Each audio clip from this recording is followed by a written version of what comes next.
It was down 20 from the year before, but I think it's because the older kids, I mean, it's only up to age 8, so. So go ahead. Okay. We registered the Helping Hands event with Keep America Beautiful, which we had May 17th. With that registering that event, in turn the DEP supplied us with vests, gloves, and trash bags. 18 bags of debris were collected. That was behind the concession stand, pretty much because the creek and the water is still running too fast to even think about getting the natural debris from the banks. Another project was to remove staples and tacks and nails from picnic tables. And Good luck on that. this is 4 picnic tables. 4. Was that from the That's from the tablecloths, tablecloth thing? but that's 4 picnic tables. We have 41 in the park. I mean, that's a lot of them being pulled out and everything. They're sharp edges. It's a hazard. When I took care of the park, I used to grind around and put them all down. You can't grind them off. There's way too many of them. Should the renters continue to use the staples and the tacks and the nails, the picnic tables will need replaced sooner. As it stands right now, we're in need of, 10 picnic tables that should be replaced right now? Yes. So my question is to the board, do we continue with the wood and deal with the staples and tacks? Or do we go with the recycled plastic? The wood is around $300. The recycled plastic is roughly $785, and that's an 8-foot table. And that's roughly 325 pounds. I mean, that's a decision that has to be made. But I think if we incorporate the plastic ones, the recyclable plastic, if we do one pavilion at a time, then we can say, this pavilion 1 has been completed, and we should be able to charge a deposit in case any of those tables are damaged. Do we charge a deposit? I know we do charge a deposit. Right now, we do not charge a deposit. I have a question for you. Is when you have to design the picnic tables, all the top boards on there, are they the ones that have this? Is there any nails and stuff usually on anything underneath? Or The is it top just and the sides.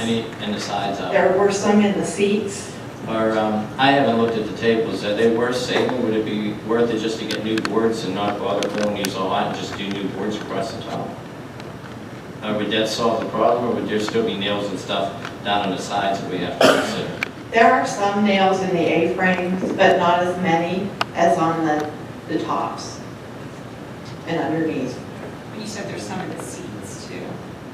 There are. The older ones have the staples in the seats and tacks in the seats, and I still don't understand why they're in the seats. The beams also have the support beams for the roof truss. They're also loaded up with staples and nails.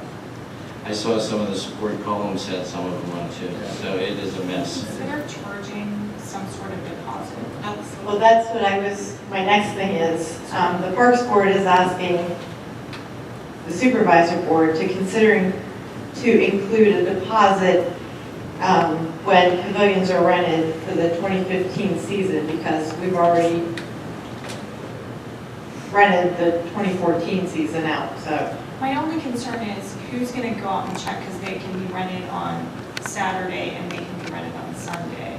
So someone would have to check at the end of the day, Saturday, for tax and nails to So know. you've got the responsibility. Right, so that you know who is actually doing it. That's the only, I agree with you that a deposit should be charged, I'm not sure how you figure that out.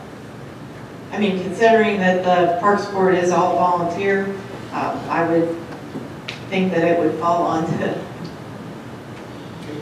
you put in the application, maybe people would listen, or with the permit, No. only masking tape can be used or something like that? You can get them plastic clips more in the pack. There are plastic clips out there. There are even, Right under the table. Could we give them with the permit if we spend a few bucks? there's even picnic tables that are like fitted sheets, because I researched it. I think we need to look into addressing this and see what the best way to handle it is. I agree, there's definitely a problem. I mean, that's only 4 tables. I know. You know, 41, I'm sure I can fill a bucket or more. Well, Shirley, maybe we need to look at, question. go ahead. With the recycled plastic, can you not put thumbtacks and staples in it? It's a harder material. Yeah, but you didn't answer me. I don't I know. I think you mean, can still put thumbtacks. Somebody has a Staples still won't, go in. they can go, thumbtacks. sure. You could still do Maybe it on the we web need, class. before we decide what type of picnic tables to switch to, we need to figure out how to solve the problem. How do we keep people from putting all kinds of stuff in picnic tables and not taking responsibility? Austin, and isn't there somebody in Public Works that works on the weekend?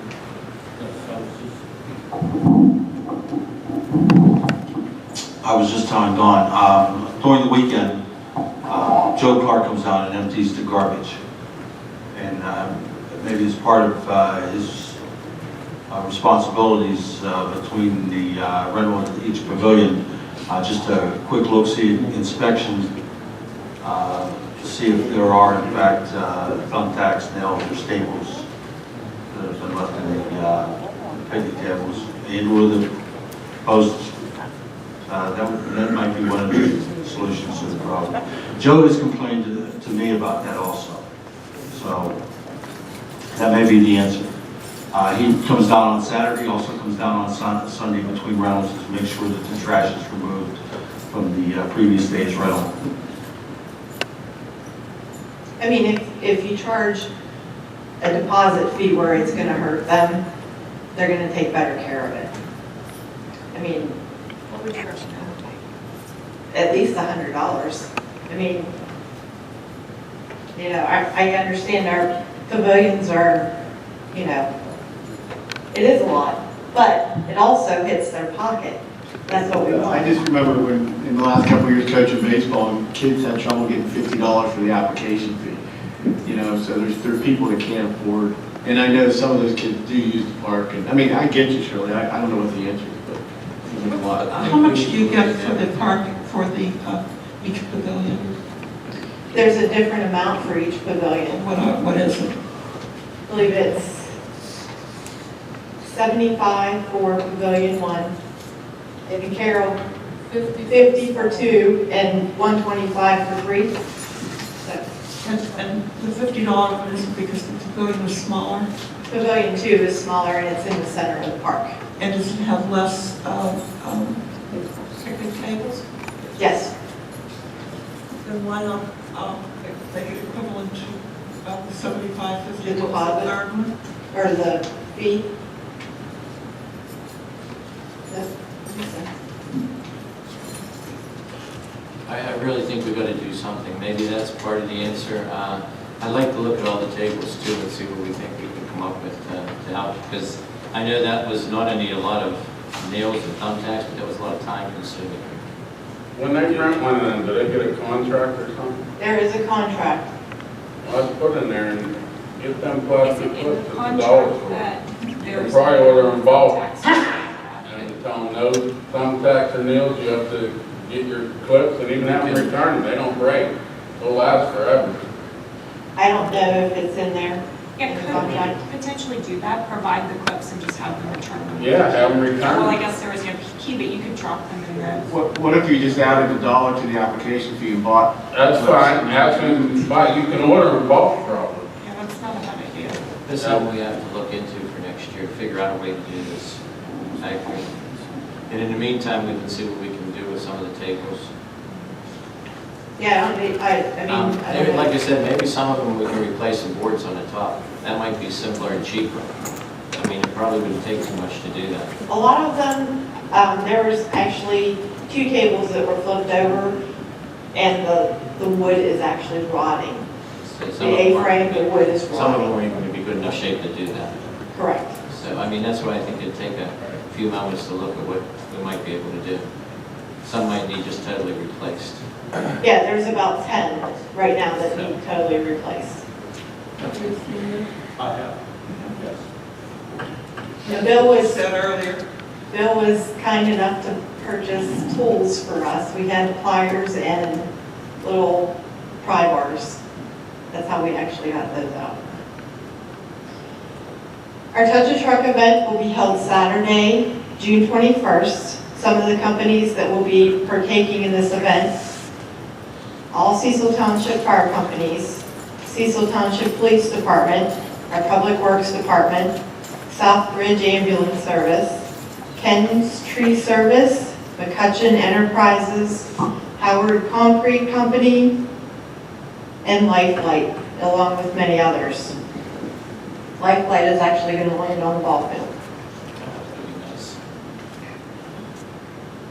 Our first movie night will be the following Saturday, June 28th.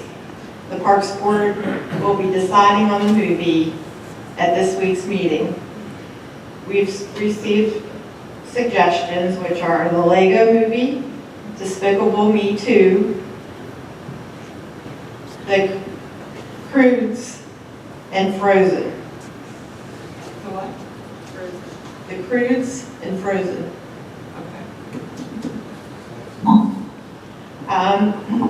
Since our email is up there for everyone to see, we get emails occasionally.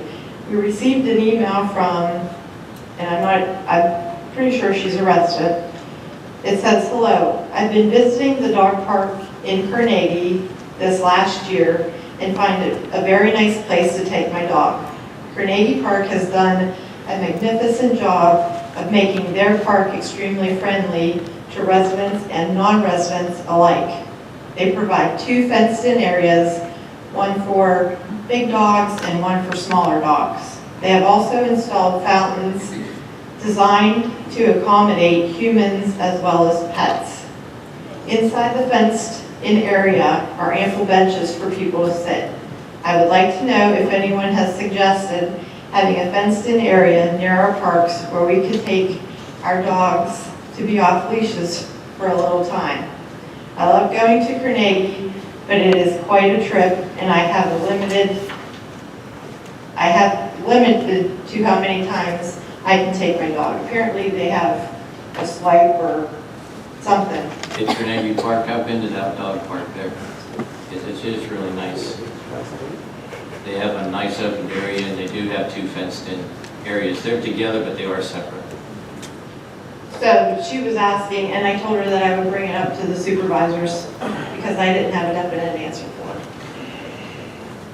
That is one of the proposals up at Klinger Park, that we have some dog parks putting up there. And we discussed basically the same thing you're talking about, 2 different fenced-in areas, one for bigger dogs and one for smaller dogs.